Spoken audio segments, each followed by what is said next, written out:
आजचा केक एवढा स्पेशल आहे की घरातले सर्व खुश झाले. सर्वांना हा केक एवढा आवडला आणि शिवाय हा केक एवढा सॉफ्ट होता की कळत नव्हतं की मार्केटमधून केक आणलाय की आपण हा केक घरीच बनवलाय. तुम्ही बघू शकता केवढा याचा सॉफ्ट आणि मस्त टेक्स्चर आहे.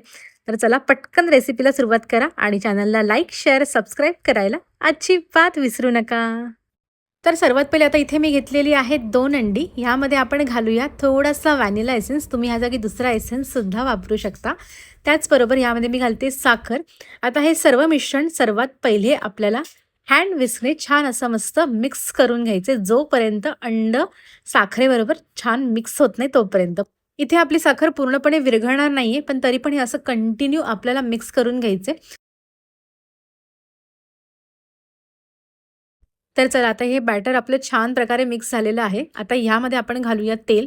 हे सुद्धा आपल्याला पुन्हा व्यवस्थित असं ह्यामध्ये एकजीव करून घ्यायचे. त्याचबरोबर ह्यामध्ये मी घालते थोडंसं मीठ.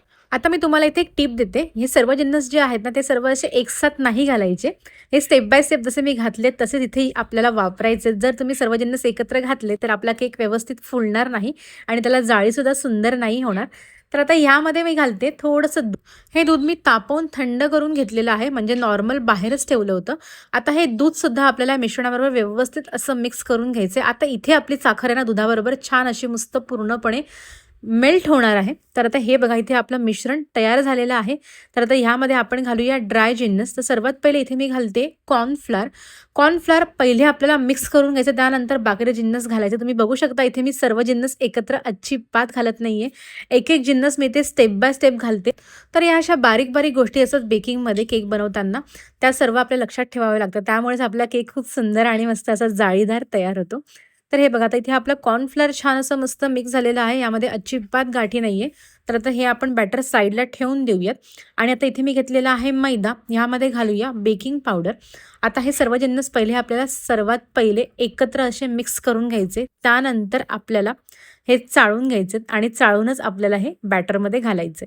तर आता इथे आपलं जिन्नस छान मिक्स झालेला. तर आता इथे आपण तयार केलेलं लिक्विड बॅटर घेऊया. त्यावरती इथे मी एक जाळी ठेवलेली, म्हणजे चाळणी जी घरातली असते ती तिकडे ठेवलेली आहे. आता यावरती आपल्याला हे ड्राय जिन्नस टाकून घ्यायचे, मैदा आणि बेकिंग पावडर, आणि हे छान प्रकारे आपल्याला चाळून घ्यायचे. न चाळता अजिबात घालू नका, नाहीतर मग आपल्या केकमध्ये लम्स पडतील आणि केक व्यवस्थित फुलणार नाही, म्हणजे फुलताना खूप प्रॉब्लेम येतील.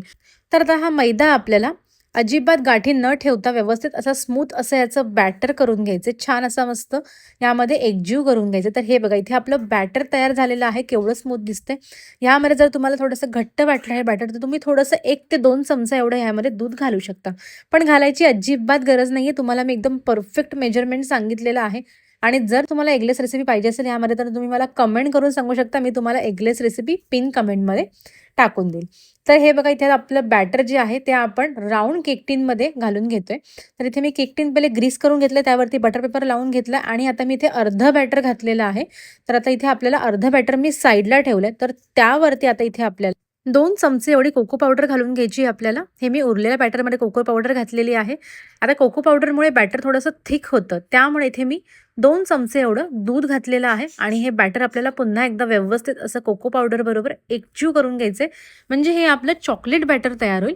तर हे बघा मी पहिले स्पॅच्युलाने असं मिक्स करते, त्यानंतर आपल्याला विस्कने त्याला व्यवस्थित असं एकजीव करून घ्यायचे. तर चला आता इथे आपलं चॉकलेट बॅटर जे आहे ते इथे तयार झालेलं आहे. आता आपण पहिले जे केक टिनमध्ये बॅटर टाकलं होतं, तो आपण इथे टिन घेऊया. त्यावरती आपल्याला हे संपूर्ण बॅटर व्यवस्थित असं सर्व साईडला पसरवून घ्यायचे. तर हे बघा इथे मी सर्व साईडला असं पसरवून घेते आणि सर्व बॅटर ह्यावरती घालायचे. हा मी 7 इंचचा केक टिन घेतलेला आहे. यामध्ये बॅटर एकदम परफेक्ट बेक होतं.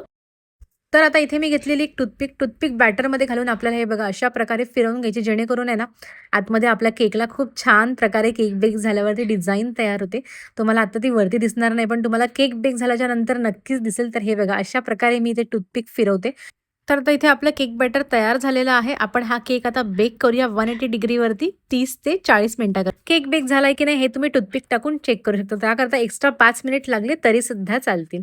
तर आता हे बघा इथे आपला केक सुंदर असा मस्त बेक झालेला आहे आणि त्याला केवढे सुंदर असे मस्त क्रॅक पडलेले आहेत. याचा अर्थ की आपला केक एकदम परफेक्ट बेक झालाय आणि हे बघा खालून सुद्धा जाळी आणि कलर केवढं सुंदर आलेला आहे. तुम्ही बघू शकता इथे. तर आता आपण केक हा कट करून बघूया. आतमध्ये ह्याचे लेयर्स कसे छान पडलेले आहेत. तर हे बघा तुम्हाला कापतानाच कळत असेल आपला केक केवढा सॉफ्ट आणि मस्त मऊ-मऊ असा झालेला आहे. तर इथे आपला चॉकलेट व्हॅनिला केक बनवून तयार झालेला आहे. हा केक तुम्ही एअरटाईट कंटेनरमध्ये 15 ते 20 दिवसाकरता आरामात स्टोअर करून ठेवू शकता. असाच मऊचा मऊ राहतो. तर हे बघा आतमध्ये आपल्या केकला केवढी छान अशी सुंदर मस्त डिझाइन पडलेली आहे आणि त्याचबरोबर केकसुद्धा केवढा मस्त मऊ आहे. तर तुम्हाला आजची रेसिपी कशी वाटली हे मला कमेंट करून नक्की सांगा आणि व्हिडिओ आवडला असेल तर प्लीज माझ्या व्हिडिओला एक लाईक, शेअर, सबस्क्राईब करायला अजिबात विसरू नका. चला परत भेटूया अशा एका छान रेसिपी बरोबर.